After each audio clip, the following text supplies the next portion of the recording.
một dương nè nơi một rây chim mong len po chật tông bà một dương bạn đăng ai thà rẽ smay hong bia sầm râm sầm răng ná bà cào cả ông bà thom chiaไปxem lại mục đại cờ môn không ai về vị trí bà Cambodia Premium របស់យើងណាបងប្អូនរបស់យើងកីឡាករតែมันមានគុណភាពបាទកីឡាករតែมันមានការវឹកហាត់ត្រឹមត្រូវបាទកីឡាករដែលមិនគិតពី credit ខ្លួនឯងគឺបាទរស្មីហងមាសសេណូហើយបាទអញ្ចឹងបងប្អូនរបស់យើងកីឡាករដែលមានឱកាសឡើងលើសង្វៀនរបស់រស្មីហងមាសសង្វៀនរបស់ Cambodia នេះបាទគឺគាត់គិតពី credit បាទគិតពីគេឈ្មោះរបស់គាត់ខ្លាំងមែនទែនបាទសម្រិតសម្លាំងយកមកសិស្សកីឡាករដែលមានសមត្ថភាពមកជូនបងប្អូនរបស់យើងបាទអ្នកនៅដែលម្ដុំបរិយជីម៉ុងឡែនពោចតុងបានទស្សនាទាំងអស់គ្នាហើយថ្ងៃនេះលោកអ្នកបានជិះច្បាយតាំងពីគូទី1បាទរហូតដល់គូទី3គឺពិតជាជក់ចិត្តមែនទែនឥឡូវឈានចូលទៅដល់គូអន្តរជាតិហើយគូអន្តរជាតិរបស់យើងយប់នេះ Cambodia បានឧបត្ថម្ភបាទរហូតដល់4គូហើយដល់សម្រាប់គូអន្តរជាតិរបស់យើងបងប្អូនត្រៀមឆ្ងាញ់ណាស់ហើយបាទចូលរួម share ចែករំលែកទៅកាន់ពិភពលោកផ្សព្វផ្សាយគុណខ្មែរទៅកាន់សកលលោកតាមរយៈស្មៃហងប៊ី HDTV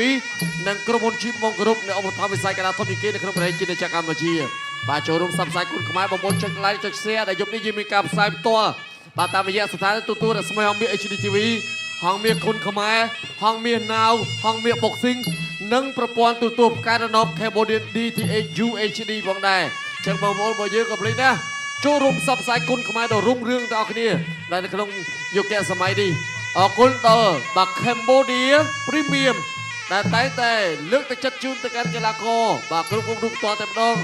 បាទជាពិសេសគឺលោកអ្នកបញ្ញាលៀងខុនប្រធានក្រុមប្រឹក្សាពិបាលរបស់ក្រុមហ៊ុនជីម៉ុងបាទអ្នកបញ្ញាលៀងមេងបាទអគ្គនាយកនៃធនាគារជីម៉ុងលោកតែងតែឧបត្ថម្ភជានិច្ចកាលហើយយប់នេះកីឡាករណាដែលធ្វើបានល្អបាទលោកអ្នកបញ្ញាលៀងខុននិងអ្នកបញ្ញាលៀងមេងបានត្រៀមឧបត្ថម្ភទឹកប្រាក់ជាច្រើនឲ្យតែយកឈ្នះកីឡាករបរទេសចឹងបងប្អូនរបស់យើងត្រៀមផ្ដល់កម្លាំងចិត្តបាទជូនទៅកាន់កីឡាករទាំងពីរណាបងប្អូនរបស់យើងហើយថ្ងៃនេះបាទកីឡាករនៃប្រជាជាតិកម្ពុជារបស់យើងគឺគាត់ពិតជាធ្វើការងារធ្ងន់មែនទែនដោយសារអ៊ីរ៉ង់ដែលមកនេះគឺសិតតែរបស់ពិតដែលមានប្រវត្តិប្រកួតមិនធម្មតាយកឈ្នះកីឡាករនៃប្រជាជាតិកម្ពុជារបស់យើងច្រើនមែនទែនបាទសម្រាប់ម៉ូតតហ្វាត់នេះគាត់មកដំបងឡើយនៅសង្វៀន Extreme បាទគឺគាត់ស្មើពិន្ទុជាមួយនឹងខូនសុកទីបាទការប្រកួតបន្តប្រកួតគឺគាត់ចាញ់គូតិយ៉ារ៉ូដិនកូហើយការប្រកួតបាទចុងក្រោយប្រកួតនេះគឺគាត់យកឈ្នះហងសំអានបាទព្រោះហងសំអាននៅបាត់បង់ស្មារតីនៅក្នុងទឹកទី2ឥឡូវគាត់កំពុងតែសម្លឹងធ្វើធុនក្របីមួយទៀតបាទតែធុនក្របីថាដូចអត់ងាយទេបាទងាយមិនងាយយើងចាំអ៊ុតលទ្ធផល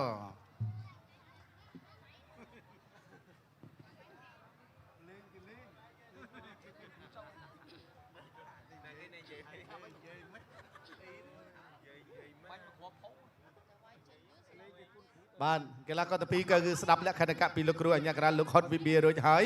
បាទត្រៀមមកចាប់ផ្ដើមការប្រកួតបងប្អូនមុននឹងចាប់ផ្ដើមការប្រកួតបាទគូទី4ទឹកទី1សូមសំលេងគាំទ្រមួយមក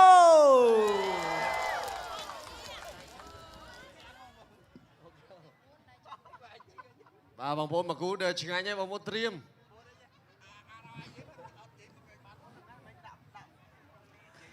បាទហ៊ូសេនកតលូគាត់កំពុងតែឲ្យទឹកទៅដល់ម៉ូតាហ្វាតនេះចក្រមត្រៀមប្រុងព្រៀបប្រកួតCambodiaកំពូលអ្នកចម្បាំងគុនខ្មែរគូទី4ដែលជាគូអន្តរជាតិទឹកទី1 round 1បាទបងប្អូនសូមសំលេងគាំទ្រទៅដល់ធុនក្របីមួយមកអ្នកនៅភ្នំពេញយើងទេណាធុនក្របីនេះតែចិត្តទឿងហ៊ានវាយមួយអ្នកនៅអារង់ទៀតក្រហមកីឡាករធុនក្របីប៉ះជាមួយនឹងម៉ូសិនវ៉ាតតវ៉ាតកាប់តឡាច់មួយរបស់ធុនក្របីក្តាប់ដៃម៉ូតាហ្វាតបាទម៉ូតាហ្វាតទើបតែញ៉ាំហើយញ៉ាំសាច់ច្បងភីសភេទមកឲ្យទឹកធុនក្របីសង្ស័យបិទធាក់គ្នាហើយមើលទៅអាយ៉ាញាក់ជាមដើរចូលវាយទៅលើធំទឹកទាត់បើជើងបណ្ដោយឥឡូវលោកគួរយ៉ាងរាប់ផង 2 3 4 5 6 7 8 ចប់សពក្របីអត់អើយសាទរធុនក្របីខ្ញុំនឹកស្មានថាធុនក្របី ធ្វើការស្គនអ្វីគឺឡាប់ចាក់អស់ហើយធនកំបីភ្ញាក់ផ្អើលមែនទេបងប្អូនមិនធម្មតាទេធនកំបីធ្វើឲ្យអ្នកប្រៃទាភ្ញាក់ផ្អើលគូនេះណាសំបីតែមើលក្នុងឆាតក៏ដោយបែបមើលក្នុង comment មើលក្នុង comment ណាគេ comment ច្រើនណាស់ថាធនកំបីអាចយ៉ាប់ប៉ុន្តែអ្វីត្រូវប្រែប្រួលហើយវត្តទៅវត្តបានហត់វិញកាឡាសិនឥឡូវសូមបីប្រៃស្នៃប្រាក់ត្រកោលធនក្របី